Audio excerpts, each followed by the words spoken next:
Monsieur Claude Miazula, bonjour.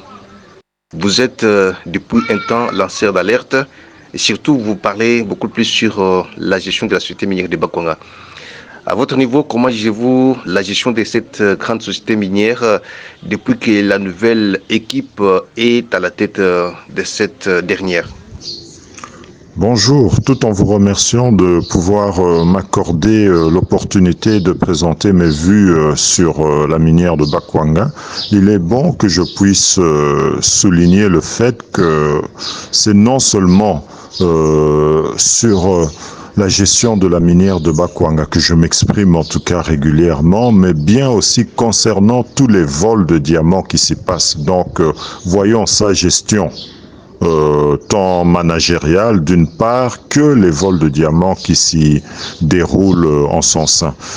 Pour dire en tout cas pour le moment jusqu'à ce jour, lorsque nous voyons de quelle manière la minière de Bakwanga avait eu à avoir un nouveau comité de gestion, cela s'était fait dans la douleur. En tout cas, quand on parle du comité de gestion, je vois la direction générale d'une part qu'ainsi un nouveau conseil d'administration,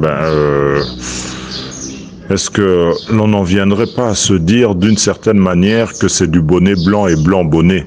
Dans quel sens? Parce que personnellement, j'ai vraiment l'impression que c'est une continuité qui se passe au sein de la minière de Bakwanga, où jusqu'à ce jour, nous ne voyons absolument rien de positif qui est en train de prendre corps. Et c'est assez triste, surtout lorsque nous avions eu à entendre les belles paroles, les belles promesses qui avaient été émises tant par le président du conseil d'administration, d'une part l'honorable Jean-Charles Okotolo Lakombe, que par son directeur général, monsieur le docteur André Kabanda Kana.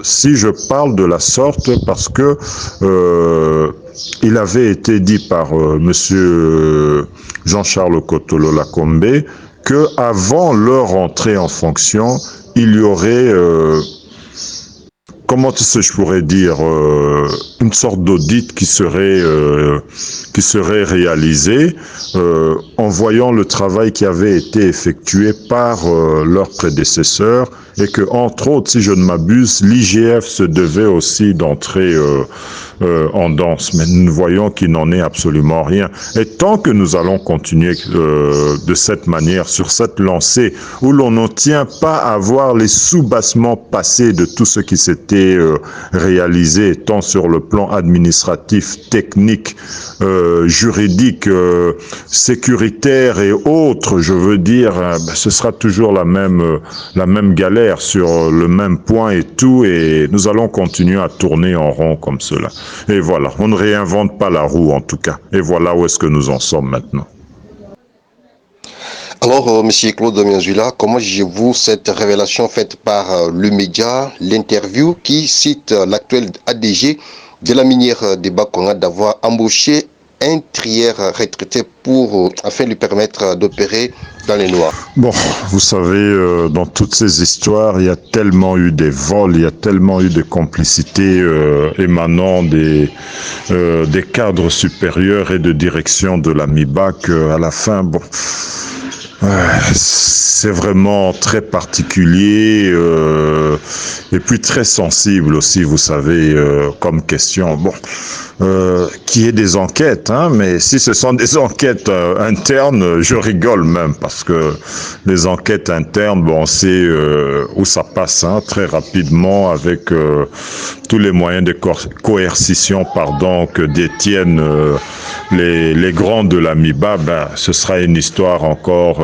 qui n'aboutira pas, je veux dire, sûrement dans toute sa profonde et pleine vérité, il se devrait d'y avoir une commission indépendante, en tout cas, qui viendrait, une commission d'enquête pour voir ce qui se passe, en tout cas, au sein de la MIBA, une fois de plus, et aussi interroger les textes en la matière, je veux dire, le règlement d'ordre de la MIBA, qui régit en tout cas la vie de l'entreprise et en général d'une part, et surtout celle qui fait fonctionner la centrale de triage des diamants de l'Amiba, le service classement et tout.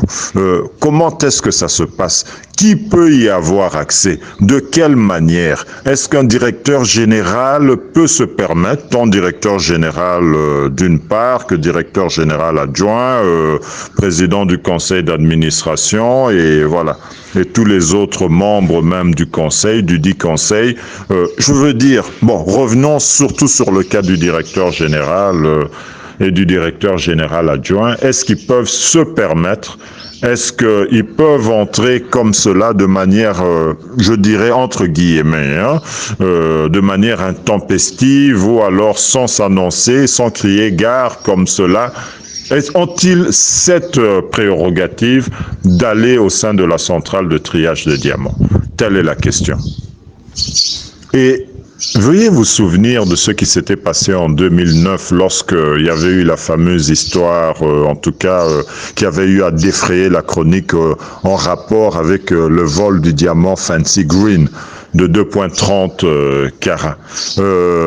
Il y avait eu à un certain moment une coupure d'électricité au sein de la centrale de triage, alors que nous, enfin, j'étais au niveau du département de la commercialisation des diamants de l'Amiba et il y avait une équipe restreinte de près de 3 personnes dont je faisais partie qui étaient venues voir, en tout cas, contrôler le travail effectué dans les classements des diamants de l'Amiba par le dit service, du service classement. Mais ce qui s'était passé, à un certain moment, patatras, tel que j'avais eu à le dire, il y a une coupure de l'électricité en plein service. Nous sommes dans un noir absolu, un vide sidéral, comme qui dirait. Et même les torches qui se devraient d'avoir, des petites torches de secours qui se devraient d'avoir des piles, ne fonctionnaient pas. Alors que il est clairement établi que nous sommes en train de travailler au sein d'une centrale de triage,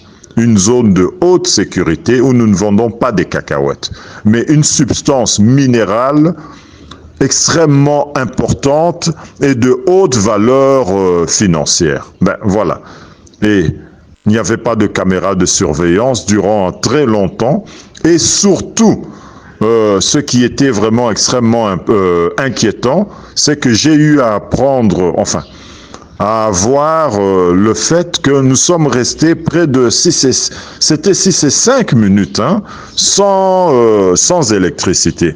Mais alors qu'il se devrait d'y avoir un groupe électrogène qui se devrait d'être impérativement connecté, donc je veux dire qui est, comment je pourrais expliquer cela, que le groupe électrogène, voilà, puisse instantanément prendre le relais dès qu'il y a une coupure d'électricité. Mais alors, c'est qu'on n'a pas pu se rendre compte de ce qui s'était passé pour pouvoir en tirer les leçons dans ce qui se passe maintenant. Et voilà, et en voilà les résultantes, en tout cas, une fois de plus, qui ne sont que négatives sur toute la ligne. En somme, on ne réinvente pas la roue, Monsieur Claude Mianzula, au regard de cette situation sombre de la société minière de Bakwanga, qu'est-ce que vous proposez au chef de l'État congolais Félix Tshisekedi pour la relance effective de cette géante minière? Tout simplement qu'il serait vraiment plus que temps que le chef de l'État puisse changer son fusil d'épaule, voir en tout cas la situation différemment, sous un autre prisme en tout cas, en tâchant au sein de la minière de Bakwanga de stopper ces nominations politiques parce que nous voyons que ça ne sert absolument à rien et de chercher vraiment des techniciens en la matière et quitte à aller prendre des spécialistes étrangers en tout cas, que ces gens-là viennent, tel que ça se passe au Botswana et tout, chercher une autre expertise en dehors du pays et voilà, leur confier la gestion de la minière de Bakwanga. Veuillez prendre en compte que le secteur diamantifère, en tout cas, connaît de très sérieuses turbulences de par le monde, Alors, si vous allez maintenant injecter 70 millions de dollars dans une cacophonie pareille, ben, vous n'aurez qu'à vous en mordre les doigts, hein, d'une certaine manière. En fin de compte, ce sera encore une fameuse histoire, en tout cas. Et voilà, une fois de plus, nous allons perdre l'argent du contribuable congolais que nous sommes. Voilà. En tout cas, c'est un triste tableau et le chef de l'État vraiment devrait maintenant s'y atteler positivement afin de pouvoir changer la donne.